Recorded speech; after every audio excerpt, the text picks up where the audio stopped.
Welcome back to this our second session.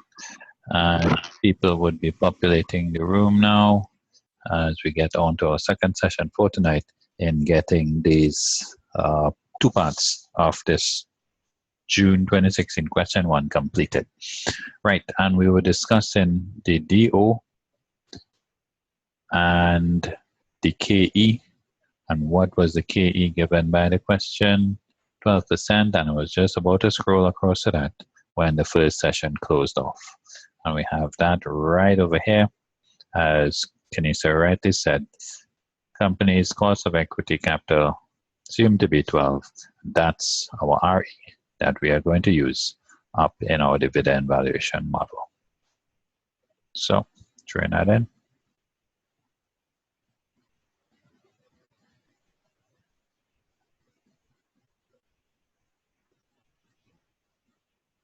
KE of 12%.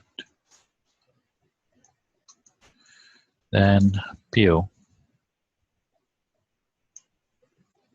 would be equal to our 0.255 times 1.06 over 0.12 minus 0.06. Right, somebody plug that in and give me the value of PO.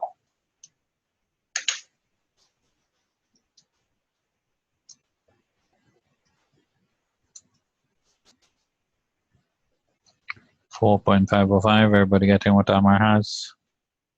Make sure.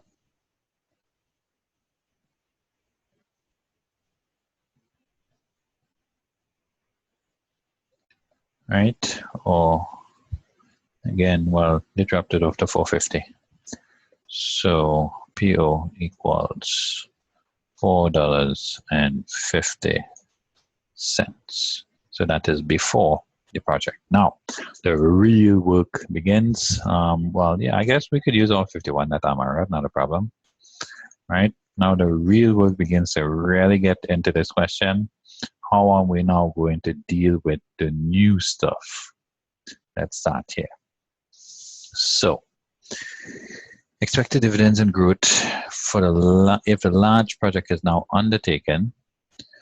Firstly, year to February 2017, the remaining cash flows after the investment in the 40 million will be paid as dividends. So we'll now have some dividend value. We'll have to again check our quantity of shares. We could probably get the dividend per share there once we do that. And then for the year ended February 18, the dividends paid will be the same amount as 2017. So 18 and 17, same amount of shares. For the year ended February 19, dividends paid will be 21 cents per share. So we have a DPS here. And then in the future years from February 2019, dividends will now grow. They now give us a G. I need to erase that top line.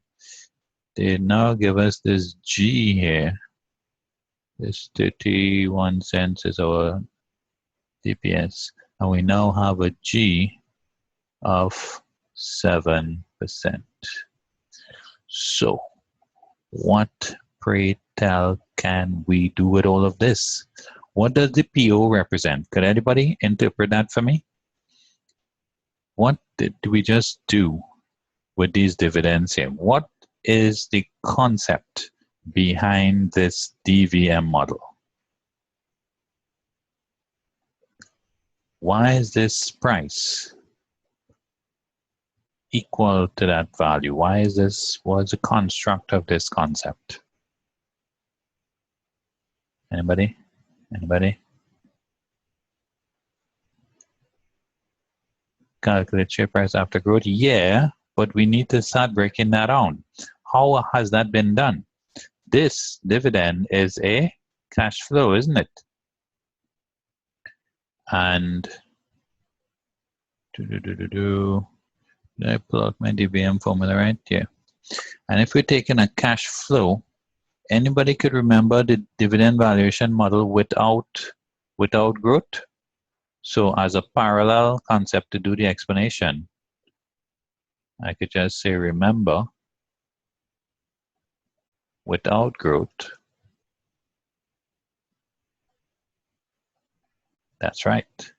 Without growth, PO is equal to simply the dividend, or as I'm explaining now, the cash flow over KE.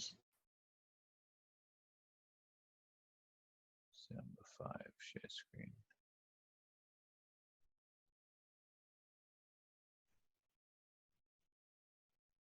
Come on. Get me back to the meeting. Come on. Get me back to the meeting. Yes, we want to save.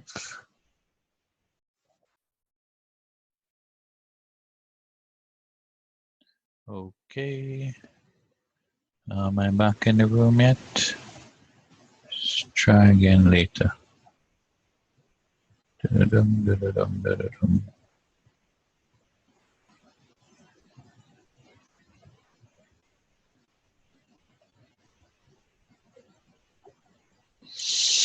All right, we're gonna do this.